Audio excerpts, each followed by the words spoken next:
place where the beginning of the end took shape. A name that, for many, symbolizes resistance and a miracle. But for the German High Command, it represented a wasted opportunity. After the overwhelming advance of the Wehrmacht across French territory, hundreds of thousands of Allied soldiers were cornered against the English Channel. With panzer divisions ready to annihilate the stragglers and the Luftwaffe ruling the skies, victory seemed assured. Then Hitler made an inexplicable strategic mistake. He gave the Allies a chance to escape.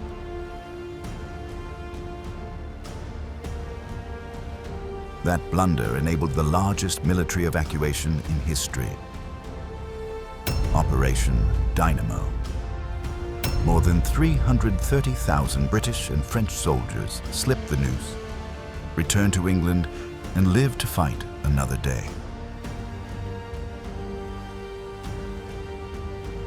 Today, in this new documentary, we will see, through the Führer's eyes, how that mistake marked the beginning of the Nazi decline in World War II.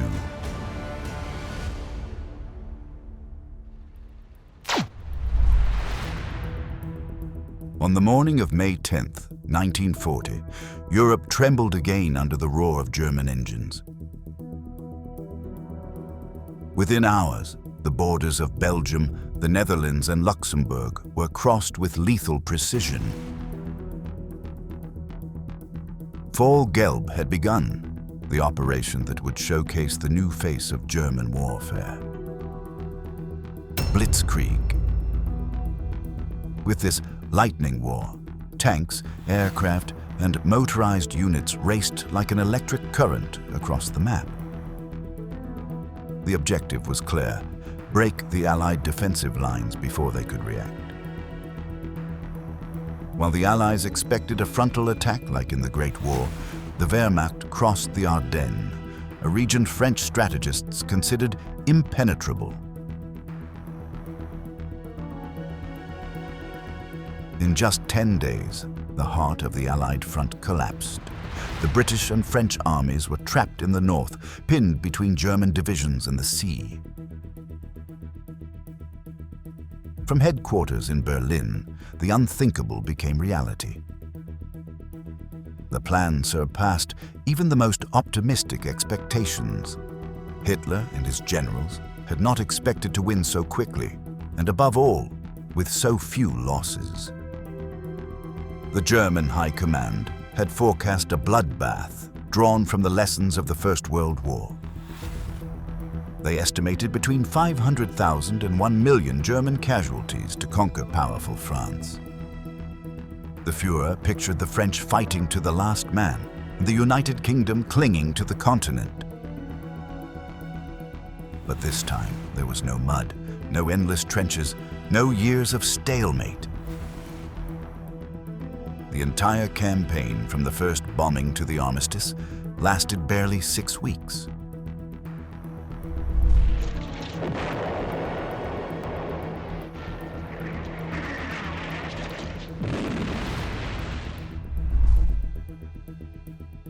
Day after day, the map of Western Europe was redrawn by German fire. The numbers were stark. Germany suffered 27,000 dead and another 110,000 wounded. The Allies paid even more. France ended with 90,000 dead, 200,000 wounded, and 1.5 million prisoners. The United Kingdom suffered 68,000 total casualties. The German war machine had not only triumphed, it had humiliated two of the continent's greatest military powers. In Berlin, euphoria reigned. Hitler appeared to his generals as a visionary, a new Napoleon. His military intuition became unquestionable. That sudden success reinforced a dangerous idea that his genius was infallible. Such a swift and overwhelming victory carried a silent poison.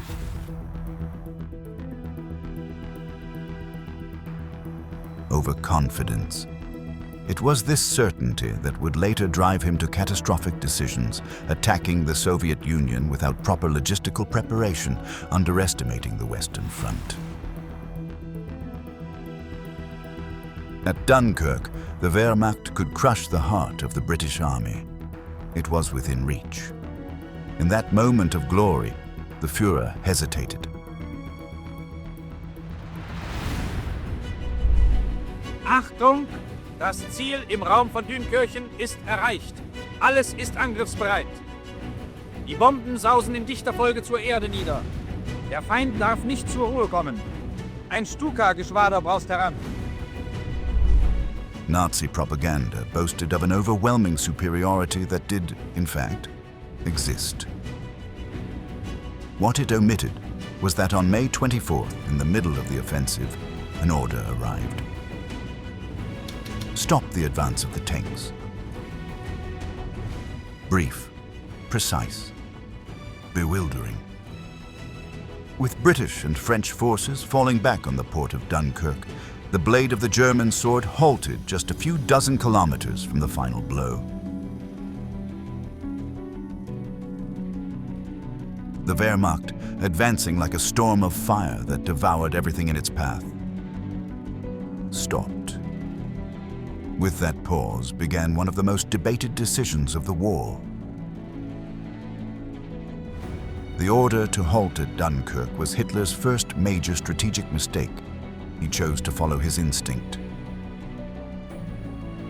Motives, calculations, and arrogance intertwined at the worst possible moment for the Third Reich's ambitions.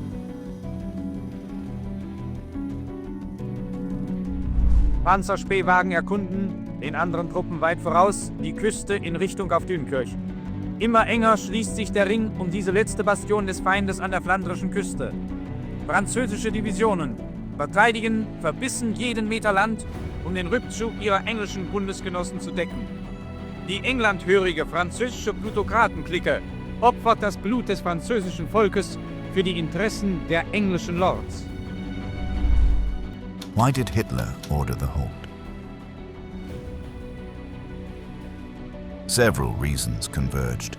Dunkirk was not just a coastal city, it was a swamp-turned trap.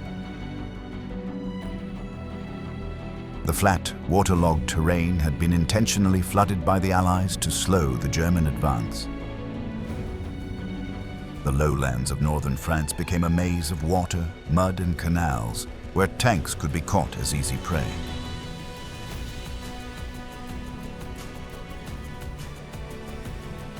Generals like Gerd von Rundstedt and Günther von Kluge warned of the risk.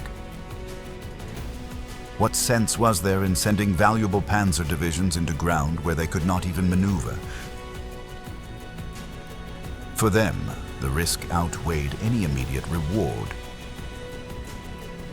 For the first time since the offensive began, caution prevailed. The Führer also noted that the armored units had been advancing for 3 weeks without rest. They had crossed Belgium, threaded the Ardennes, and struck the French heartland with unprecedented speed. They were exhausted, maintenance was at the limit, and there was no time to reorganize.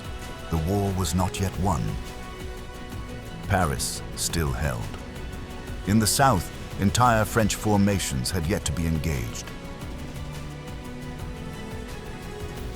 An Allied counterattack could be devastating. From that perspective, stopping looked like a logical tactical pause. In reality, it gave the enemy a golden opportunity, when all they wanted was to stay alive. Schwarze Rauchwolken stehen wie eine weite Wand über der brennenden Stadt. Das ist die Straße nach Dünkirchen. In panischem Schrecken ließen die Engländer alles stehen und liegen und eilten in wilder Flucht zur Kanalküste. Das britische Expeditionskorps und die französischen Armeen sind restlos vernichtet. Hitler was not seeking mercy. He trusted that his tanks could rest while the Luftwaffe finished the job.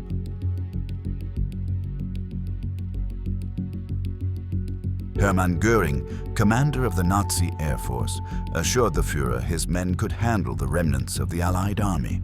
There was no need to risk even a single tank. The British would be annihilated on the beach from the air. Captivated by the grandiose vision of his Reichsmarschall, the leader of the Third Reich agreed. Angriff auf die Hafenanlagen von Dünkirchen.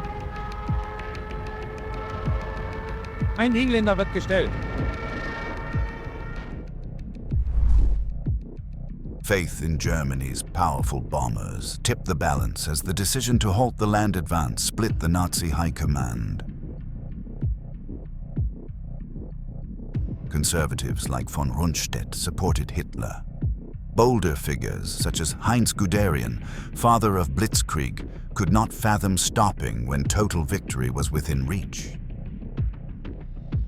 Time vindicated the latter.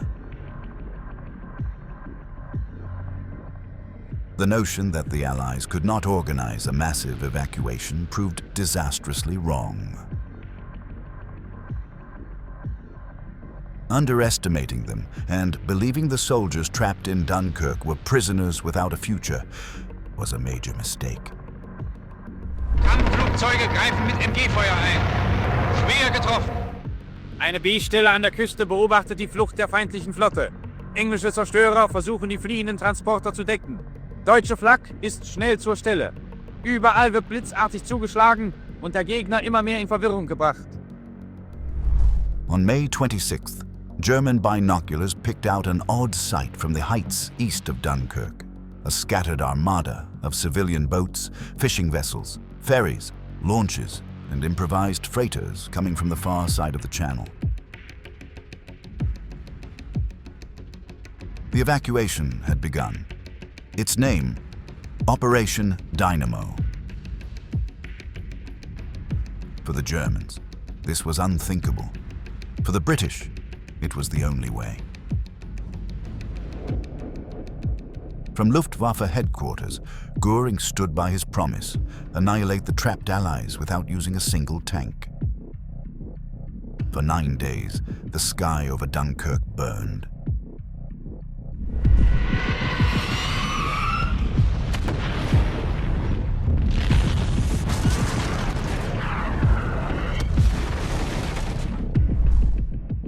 Thousands of bombs fell on beaches, docks, and ships.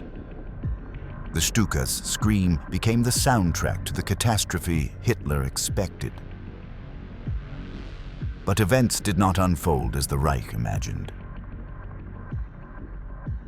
The Luftwaffe flew more than 1,800 attack sorties over the port and the beach, the sky filled with German aircraft. And still, the enemy did not break. Across the channel, a battered, outnumbered RAF reacted. It mounted a desperate defense to keep the Germans from destroying the evacuation fleet. Spitfire and Hurricane squadrons crossed the water and met Nazi bombers head-on.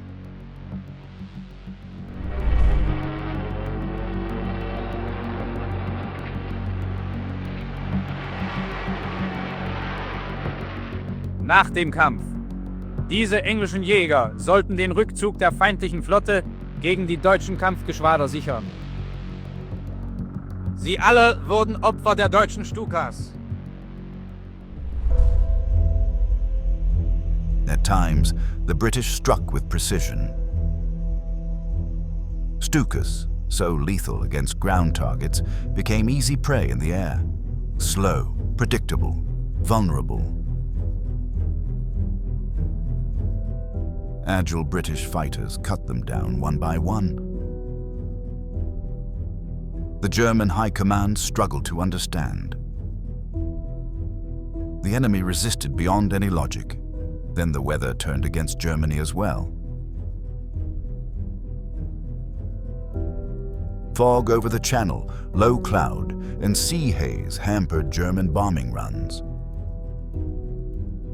targets vanished into cloud or behind curtains of smoke and dust. Bombs fell into empty spaces. Fires scattered, effects diffused. The Nazis landed blows, but each attack grew harder.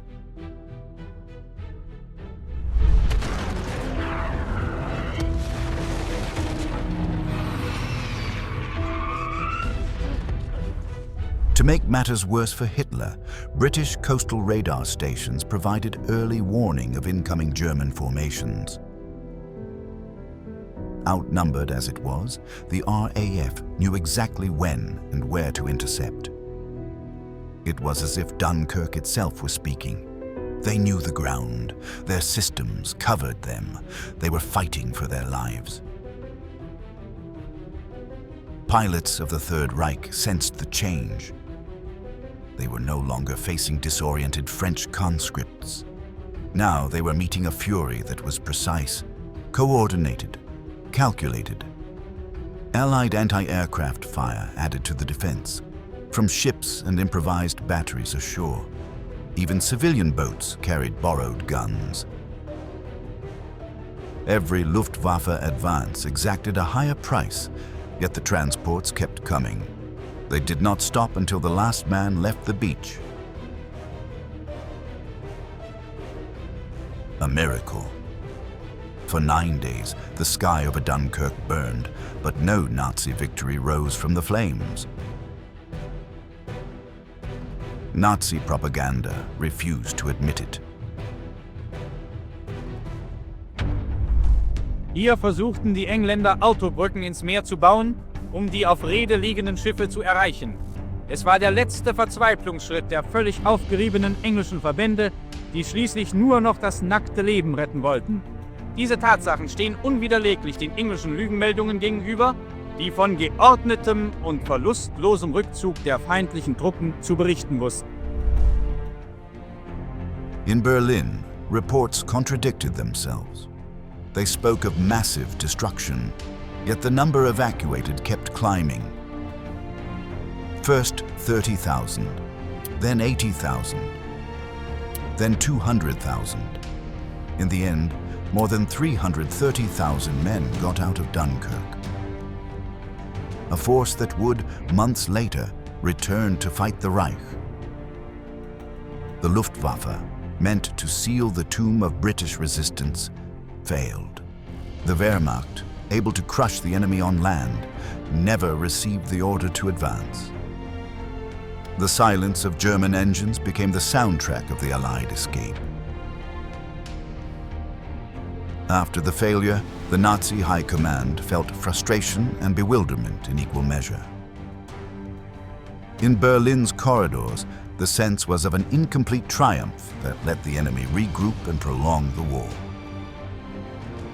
Germany had achieved an impressive territorial victory in France. It also let more than 338,000 Allied soldiers slip away. An unexpected strategic blow. Hermann Goring, who had promised to annihilate the British from the air, annihilated his own reputation instead. Generals like von Rundstedt and Guderian criticized the halt order behind closed doors. They believed the chance to destroy the core of the British army had been lost. For the first time, doubts crept into assessments of the Führer's judgment, opening cracks in the German command. Meanwhile, in the United Kingdom, Churchill turned the evacuation into a symbol of national resistance, transforming retreat into moral triumph. In short, Dunkirk was the victory that slipped from German hands. A decision made in a matter of hours altered the course of a war that had seemed all but won. For the Third Reich, the lesson was bitter. In war, indecision can be as lethal as the enemy. The order that let the British army breathe also let it rise again. What was meant to be the end became the prologue. The echo of Hitler's decision at Dunkirk resounded in every battle that followed, from the skies over England to the frozen fields of Russia. Sometimes it is not cannon or tank that decides the fate of empires, but a moment of doubt in the wrong place at the wrong time. Thus, we come to the end. If you enjoyed this video, don't forget to subscribe. We'll see you in our next release as we continue exploring military history.